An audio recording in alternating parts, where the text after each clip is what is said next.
अस्सलाम वालेकुम। आज हमारा वेरी इंपॉर्टेंट टॉपिक है एक्सरसाइज 1.3 हमने स्टार्ट करनी है।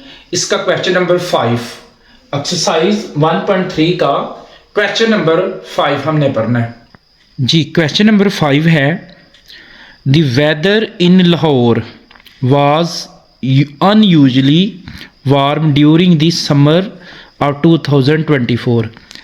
कहता है ये जो 2024 में लाहौर का जो वेदर है वो आम तौर पर गर्म है, मौसम गर्मा में गर्म है लाहौर का जो मौसम है। तो कहता है the TV news reported temperature as high as 48 degree centigrade by using the formula Fahrenheit degree find the temperature of Fahrenheit scale. तो ये जो इसने टेम्परेचर दिया है सेल्सियस में दिया है 48 डिग्री सेंटीग्रेड, इसको हमने फ़ारेनहाइट में चेंज करना है। तो ये फ़ारेनहाइट का फार्मूला है F = 9/5 डिग्री सेंटीग्रेड प्लस 32।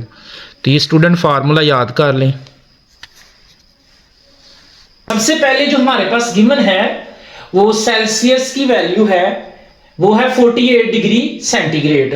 तो ये सेल्सियस की क्या वैल्यू है 48 डिग्री सेंटीग्रेड, इसको हमने फ़ारेनहाइट डिग्री में चेंज करना है। तो फ़ारेनहाइट डिग्री का फार्मूला है F = 9/5 डिग्री सेंटीग्रेड प्लस 32 है। तो ये F as it, Fahrenheit as it = 9/5। ये जो डिग्री सेल्सियस दिया है इसकी वैल्यू क्या दी है 48 डिग्री प्लस 32। तो इस सेल्सियस की जगह पे इसकी वैल्यू जो है डिग्री सेंटीग्रेड की वो है 48, वो लिख दें। अब इसको सॉल्व करें, 9 को 48 के साथ मल्टीप्लाई करें, पहले 9 को 48 के साथ मल्टीप्लाई करें और फिर 5 पे डिवाइड करें। तो ये आएगा 86.4 प्लस 32। तो इन दोनों को प्लस कर दें, इन दोनों को प्लस करें तो क्या आएगा 118.4। तो ये हमारा फ़ारेनहाइट डिग्री आ गया है, ये हमारे पास इसका फ़ारेनहाइट डिग्री आ गया है। तो स्टूडेंट ये फ़ारेनहाइट डिग्री का फार्मूला याद कर ले, F = 9/5 डिग्री सेंटीग्रेड प्लस 32। ये हमारा क्वेश्चन नंबर 5 हो गया।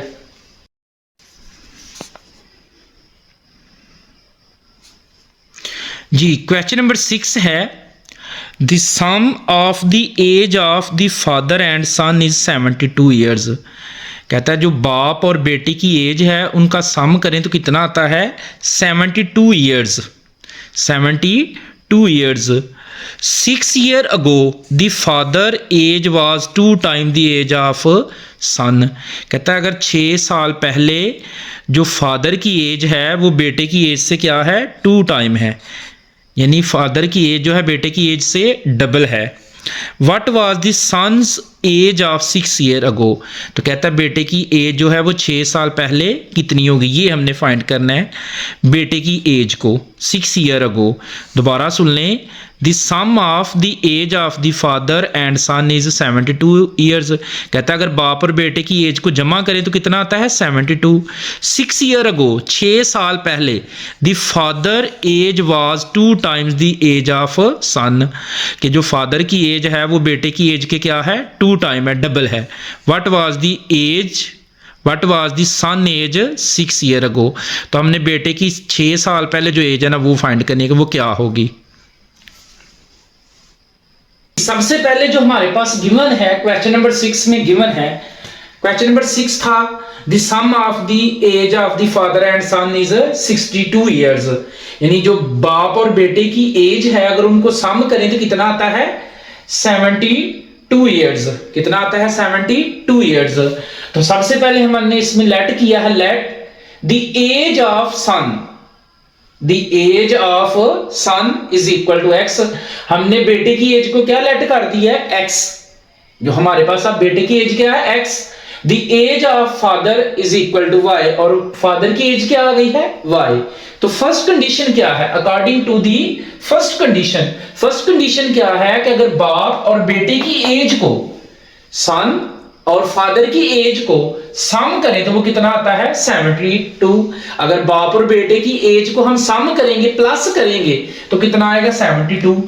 फिर उसने कहा 6 ईयर अगो, जो बेटे की एज है वो जो बाप की एज है वो बेटे की एज के क्या है 2 टाइम्स है, डबल है। तो हमने लिख लिया 6 year ago the age of son is equal to x minus 6। यानी अगर बेटे की एज x है उसमें से 6 ईयर निकाल देंगे तो वो 6 ईयर अगो आ जाएगा।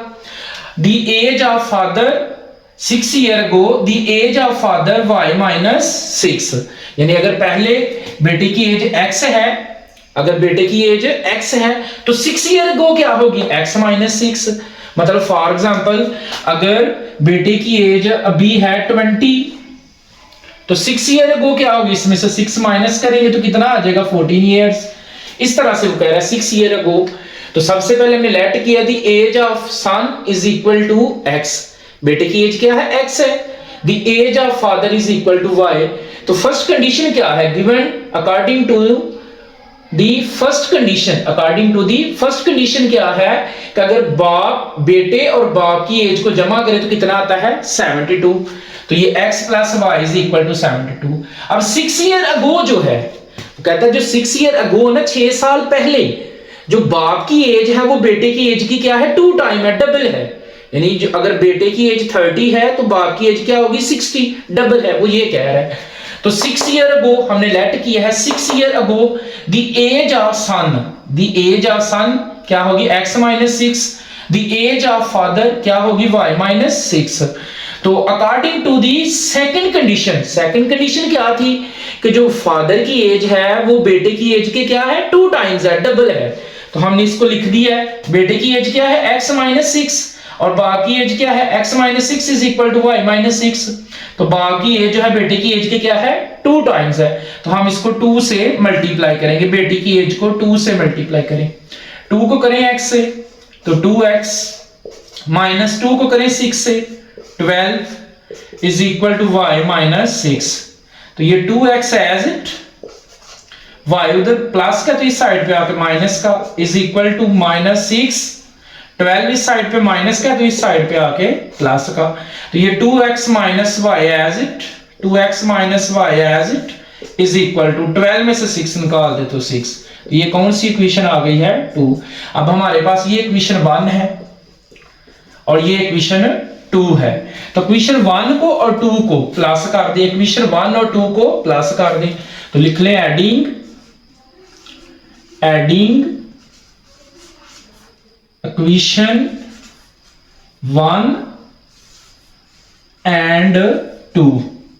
इक्वेशन 1 और 2 को क्या कर दें एडिंग। ये इक्वेशन 1 है और ये इक्वेशन 2 है। इक्वेशन 1 लिखें क्या है x plus y is equal to 72 और इक्वेशन 2 क्या है 2x minus y is equal to 6, 2x minus y is equal to 6। तो इन दोनों को ऐड करेंगे तो ये y से कैंसल, ये y से कैंसल, x और 2x कितना हो जाएगा 3x और ये 72 में 6 जमा करें 78। तो x इज इक्वल टू क्या आएगा 78 ओवर 3, 3 इस साइड पे मल्टीप्लाई है तो इस साइड पे डिवाइड हो जाएगा। तो 78 को जरा 3 पे डिवाइड करें तो 26। तो ये बेटे की एज है, x की वैल्यू है 26। तो x किसकी एज थी सन की, तो बेटे की एज कितनी आ गई 26। लेकिन जो हमने फाइंड करनी है ना वो 6 ईयर अगो एज फाइंड करनी है किसकी सन की, यानी 6 साल पहले बेटे की एज क्या होगी। तो अब यहां से पता चल सकता है हमें। तो आप लिखेंगे 6 year ago, 6 year ago the age of son, 6 year ago the age of son क्या थी x माइनस 6। तो वो लिख ले x माइनस 6। तो ये x कितना आया है 26 माइनस 6। तो 26 में से 6 निकाल दे तो कितना आ जाएगा 20। तो 6 ईयर अगो जो बेटे की एज होगी वो क्या होगी 20। तो ये हमारा फाइनल आंसर। हमने बेटे की एज को फाइंड करना था 6 ईयर अगो, यानी 6 साल पहले उसकी एज कितनी आ गई 20। तो इसका डबल करें फादर की कितनी होगी 40 होगी, फादर की कितनी होगी 40 होगी, ये होगा। यानी हमारा ये क्वेश्चन नंबर जो 6 है वो कंप्लीट है। बेटे की एज हमने फाइंड करनी थी, वो 20 है। क्वेश्चन नंबर 7 है मिर्हा बॉट अ टॉय फॉर 1500। कहता है मिर्हा ने एक टॉय जो है वो बॉट किया है, खरीदा है कितने का, 1500 का, एंड सोल्ड और बेचा है 1520।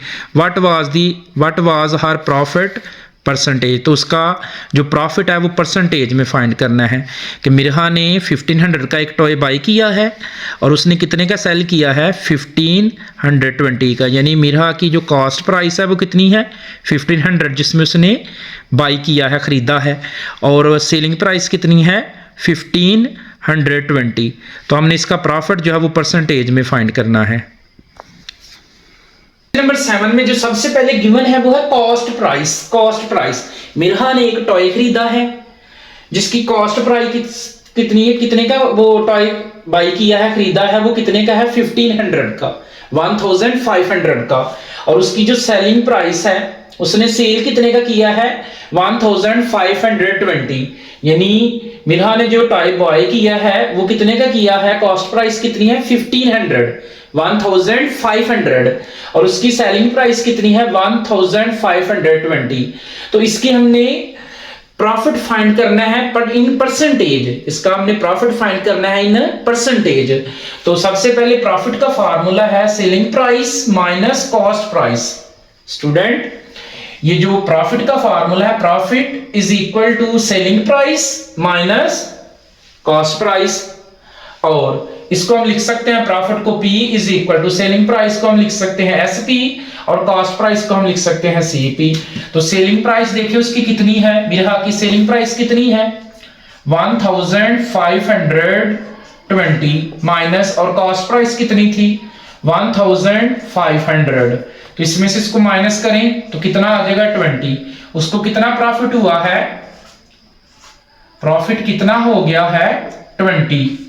लेकिन हमने जो प्रॉफिट फाइंड करना है ना वो प्रॉफिट इन परसेंटेज है। तो प्रॉफिट इन परसेंटेज का फार्मूला सुन लें, इसी के नीचे लिखेंगे, तो लिख लें प्रॉफिट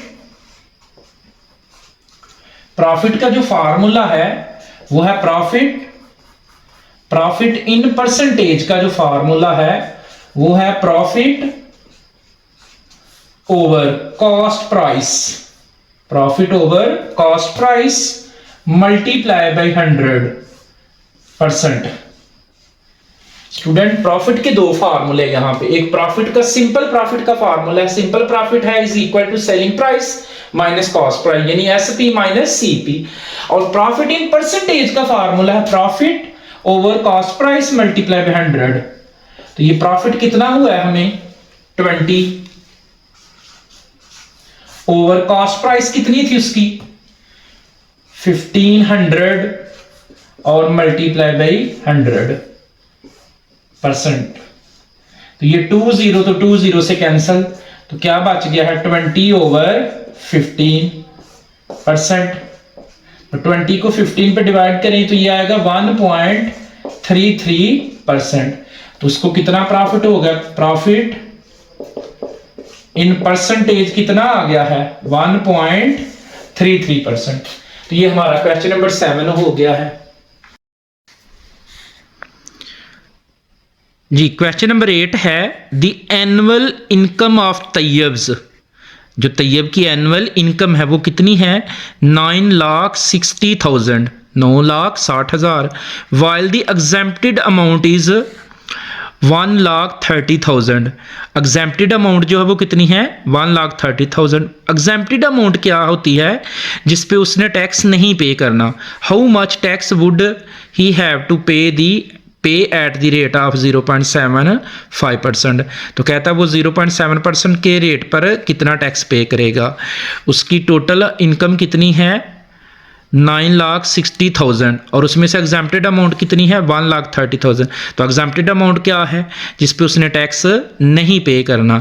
तो हम फाइंड करेंगे हाउ मच टैक्स, तो वो कितना टैक्स पे करेगा। क्वेश्चन नंबर 8 है और उसमें जो हमारे पास गिवन है, सबसे पहले तैयब की जो एनुअल इनकम है ना वो गिवन है, एनुअल इनकम ऑफ तैयब।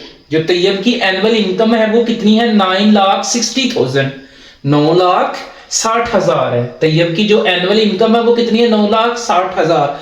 और उसमें जो एग्जेम्प्टेड अमाउंट है, जो एग्जेम्प्टेड अमाउंट है वो कितनी है, 1,30,000। अब ये एग्जेम्प्टेड अमाउंट क्या है, जिसके पे उसने टैक्स नहीं पे करना। एग्जेम्प्टेड अमाउंट क्या है, जिसपे उसको टैक्स की छूट है, कि जिसपे उसने टैक्स नहीं देना है। तो टैक्सेबल अमाउंट हम फाइंड करेंगे। तैयब की जो एनुअल इनकम है वो कितनी है, 9,60,000, 9,60,000। और एग्जेम्प्टेड अमाउंट कितनी है, जिसपे उसने टैक्स नहीं देना। एग्जेम्प्टेड अमाउंट क्या है, जिसपे उसने टैक्स नहीं देना। ये टोटल में से ये निकाल दें, 9,60,000 में से 1,30,000 को निकाल दें, 9,60,000 में से 1,30,000 को माइनस कर दें। टैक्सेबल अमाउंट होगी हमारी, जिसपे उसने टैक्स पे करना है। तो 9,60,000 माइनस 1,30,000, ये कितना आएगा, 8,30,000। अब रेट ऑफ टैक्स क्या दिया है, 0.75% है, 0.75% है। तो अमाउंट ऑफ टैक्स, अब जिसपे हमने टैक्स पे करना था वो कितनी थी, 8,30,000 मल्टीप्लाई 0.75%। तो इसको सॉल्व कर लें, ये एज इट आएगा 8,30,000 मल्टीप्लाई 0.75, और ये परसेंट का नीचे क्या आ जाएगा, 100, ये आ जाएगा। तो ये 20 जो है वो 20 से कैंसल, तो क्या बच जाता है, 8,300 मल्टीप्लाई 0.75। तो इसको इससे करेंगे मल्टीप्लाई हम,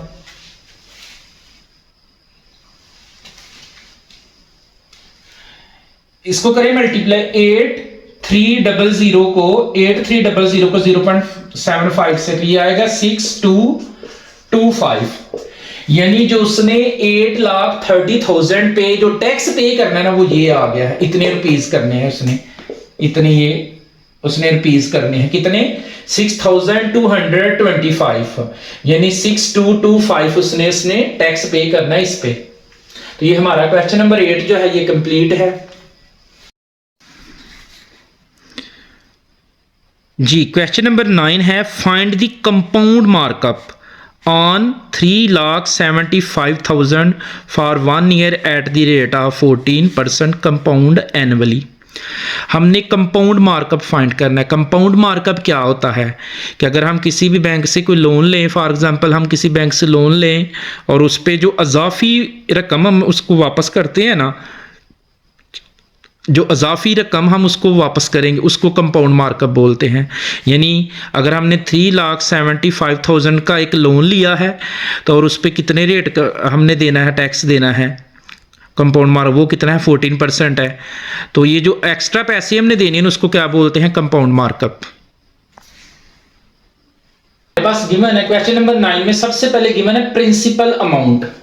प्रिंसिपल अमाउंट को P से डिनोट करते हैं। प्रिंसिपल अमाउंट क्या है, P, जो उसने दी हुई है। अमाउंट कितनी दी थी, 3,75,000 जो प्रिंसिपल अमाउंट है या टोटल अमाउंट है जिसपे वो उसने लोन लिया है, जो टोटल अमाउंट कितनी है, प्रिंसिपल अमाउंट कितनी है, 3,75,000। और टाइम कितना है, टाइम को T से डिनोट करते हैं और टाइम कितना है, 1 ईयर्स। उसके बाद रेट कितना है, R से डिनोट करते हैं 14%। तो ये एक प्रिंसिपल अमाउंट है। 1 ईयर के लिए उसको जो रेट लगना है, जो टैक्स लगना है, टैक्स का जो रेट है वो 14% है। यानी ये क्या है, प्रिंसिपल अमाउंट। कंपाउंड मार्कअप हमने इस पे फाइंड करना है।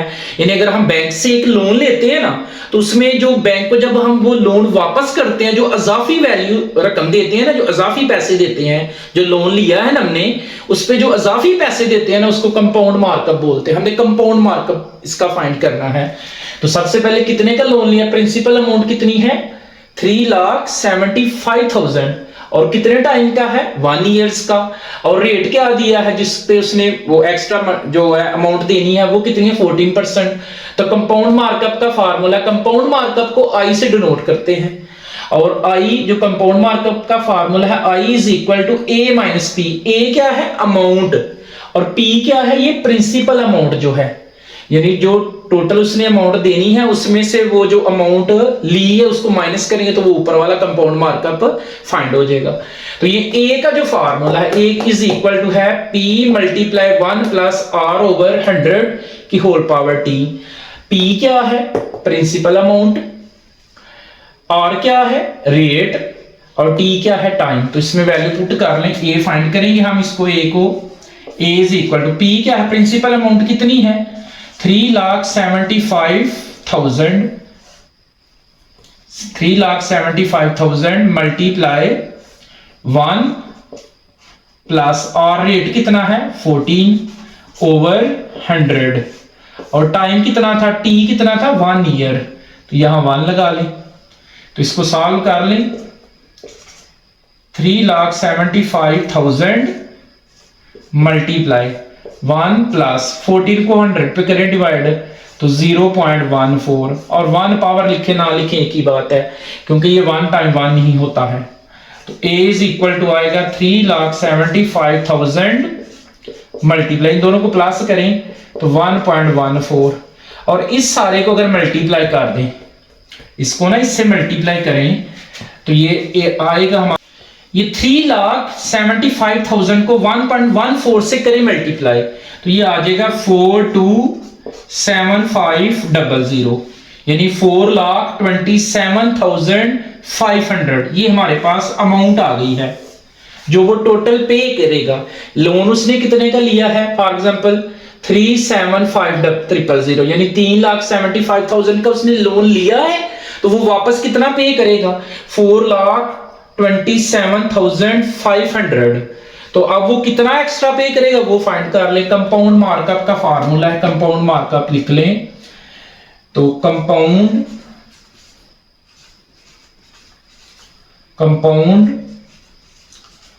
मार्कअप, कंपाउंड मार्कअप का क्या फार्मूला है? I is equal to A minus P। A क्या है? अमाउंट। अमाउंट कितनी आ गई हमारे पास? 4,27,500 माइनस प्रिंसिपल अमाउंट कितनी थी? 3,75,000। तो इसमें से इसको माइनस कर दें, इसको में से इसको माइनस करें, तो ये आएगा 52, इसको करें माइनस, 4,27,500 में से 3,75,000 को माइनस करें, तो ये आएगा 52,500। तो इतना वो एक्स्ट्रा पे करेगा उसको। जो कंपाउंड मार्कअप आया ना वो कितना आ गया? 52,500। तो ये हमारा क्वेश्चन नंबर 9 जो है ये कंप्लीट है, ये एक्सरसाइज हमारी कंप्लीट है। अगर चैनल को सब्सक्राइब नहीं किया तो सबसे पहले चैनल को सब्सक्राइब करें। अल्लाह हाफिज।